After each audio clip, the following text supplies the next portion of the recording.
Bihar police में दरोगा training के साथ बीपीएससी मेंस क्लियर। ये कहानी हर उस इंसान, हर उस स्टूडेंट को हिम्मत देगी जो भी जॉब या ट्रेनिंग के साथ पढ़ाई कर रहे हैं या सपना है कहीं न कहीं या तो बिहार दरोगा बनना चाहते हैं या बीपीएससी क्लियर करना चाहते हैं। आज हमारे साथ हमारे मित्र और सब इंस्पेक्टर मोहित जी हैं। हमारे मोहित जी का 17वीं बीपीएससी मेंस क्लियर हो चुका है, लेकिन सिर्फ इनसे ये जानना है कि इन्होंने दरोगा के पद पे रहते हुए और इतना टफ ट्रेनिंग के बीच, जहाँ से सुबह 4 बजे से शाम के 7 बजे तक निरंतर मेहनत के बावजूद फिजिकल से लेके मेंटली परेशानी के बीच में इन्होंने बीपीएससी मेंस प्री और मेंस दोनों क्लियर किया। अपने आप में बहुत बड़ी ये उपलब्धि है और ये इतना भी आसान नहीं है कि आप ट्रेनिंग के बीच में प्री और मेंस क्लियर कर पाएँ।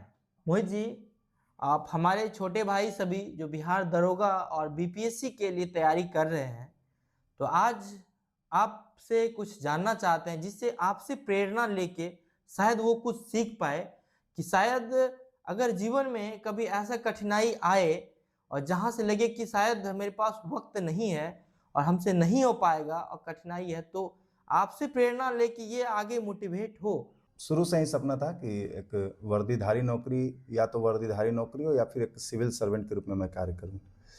तो मैंने दोनों चीज़ों को दिमाग में रखते हुए बिहार दरोगा और बीपीएससी, इन दोनों को अपने तैयारी के केंद्र में रखते हुए मैंने सारे प्रिपरेशन अपना शुरू किया है। तो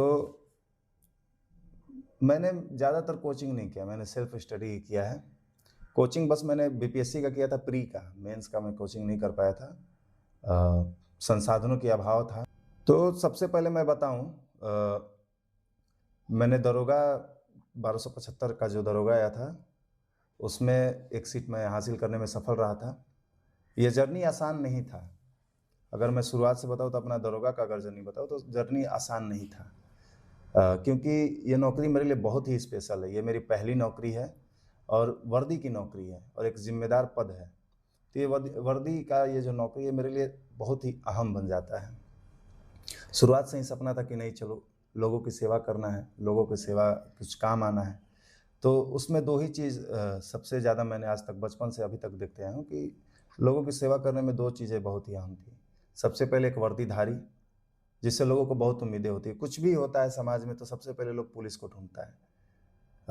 एक तरह से कहें कि न्याय की पहली सीढ़ी ही जो आम आदमी होता है वो पुलिस को मानता है। मेरा शुरू से ही प्रिपरेशन मैं बीपीएससी और दरोगा के लिए ही करता था। तो बीपीएससी के लिए प्री का तो मेरा आधार बन चुका था पहले से ही।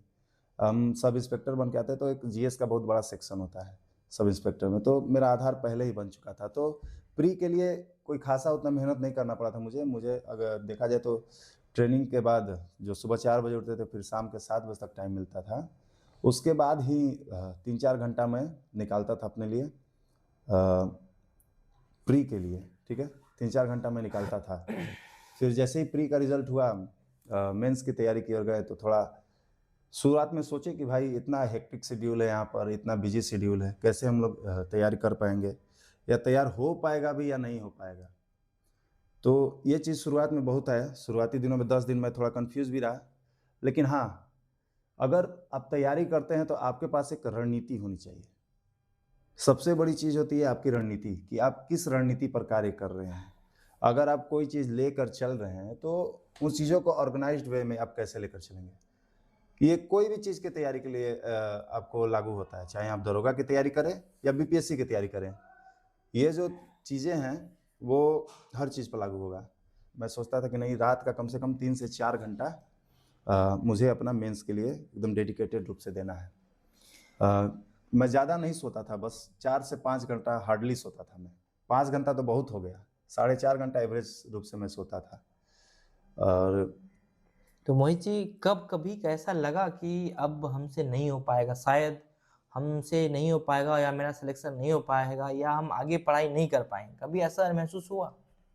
देखिए जब शुरुआत किया था मैंने यहाँ ट्रेनिंग में, तो बहुत ही थकान हो जाता था क्योंकि सुबह 4 बजे उठकर जाना, पीटी करना, फिर परेड में शामिल होना, उसके बाद यहाँ की जो लॉ की क्लासेस होती थी वो चलती थी। इन सब में शामिल होना, फिर वापस आना क्लास से तो फिर जाना वापस परेड के लिए। तो ये थोड़ा थकावट हो जाता था। आप लोग समझ सकते हैं, ह्यूमन बॉडी है, जो इंसान 13-14 घंटा लगातार काम करने के बाद थक ही जाता है, माइंड भी थक जाता है, क्योंकि यहाँ सिर्फ फिजिकल नहीं मेंटली भी होता था। तो कभी-कभी ऐसा लगता था कि नहीं, अब हमको लगता है कि यहाँ से हमको गिव अप कर देना चाहिए। हो सकता है कि ट्रेनिंग खत्म होने के बाद मुझे करना चाहिए, उसके बाद में करना चाहिए। लेकिन लगा कि नहीं, अगर 10% या कहा जाए कि 1% भी चांस है कि मैं अगर तैयारी करूँगा तो मेरा हो जाएगा, तो रिस्क लेना बनता है। जब आपने दरोगा का तैयारी शुरू किया और हमारे सभी भाई बिहार दरोगा 1799 पोस्ट तो संभवतः आखिरी मौका हो सकता है, क्योंकि इतने बड़े पैमाने पे फिर शायद वैकेंसी देखने को ना मिले। तो जो तैयारी कर रहे हैं तो उनके लिए क्या आपका रणनीति बेस्ट स्ट्रेटेजी क्या था? जो आपने दरोगा बना तो वो स्ट्रेटेजी आप बताइए। देखिए, अभी बिहार दरोगा का स्पेशली बात करें तो देखिए, सबसे पहले आपको सिलेबस दिमाग में होना चाहिए कि सिलेबस क्या है। तो अगर प्री का सिलेबस देखें तो उसमें मेन सेक्शन आपको जीएस का है और 5 क्वेश्चन में ही आपको मैथ भी आ जाता है, इंग्लिश हिंदी भी कभी डाल दिया जाता है, ठीक है। तो आपका 90% सिलेबस जो है जीएस से रिलेटेड है, जिसमें आपको history, geography, science, polity, economics, ये सब चीज़ें हैं। तो सबसे पहले आप सिलेबस में दिमाग में रखते हुए देखिए, कुछ बुक्स हैं। अगर मैं बताऊं कि मैं बीपीएससी का स्टूडेंट रहा हूं तो मैंने एनसीईआरटी से शुरू किया था। एनसीईआरटी से मैंने 3-4 सब्जेक्ट्स कवर किए, जैसे हिस्ट्री को कवर किया, साइंस को कवर किया और पॉलिटी को कवर किया, ठीक है।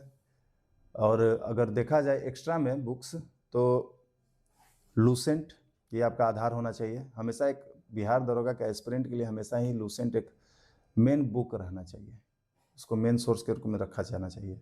उसके साथ साथ प्रैक्टिस सेट लगाना, और अगर कुछ एक्स्ट्रा पढ़ना चाहते हैं इसके अलावा, तो आप क्राउन का या पढ़ सकते हैं या घटना चक्र पढ़ सकते हैं, ठीक है। ये 2 चीज़ें थी, मेरी तैयारी का मेन आधार थी। यानी कि बुक में ये 2-3 बुक जो आपने बताया कि लुसेंट, क्राउन या फिर घटना चक्र, ये बिहार दरोगा के लिए काफ़ी है। हाँ, अगर प्री के पर्सपेक्टिव से देखें तो प्री में करंट अफेयर भी आता है, ठीक है।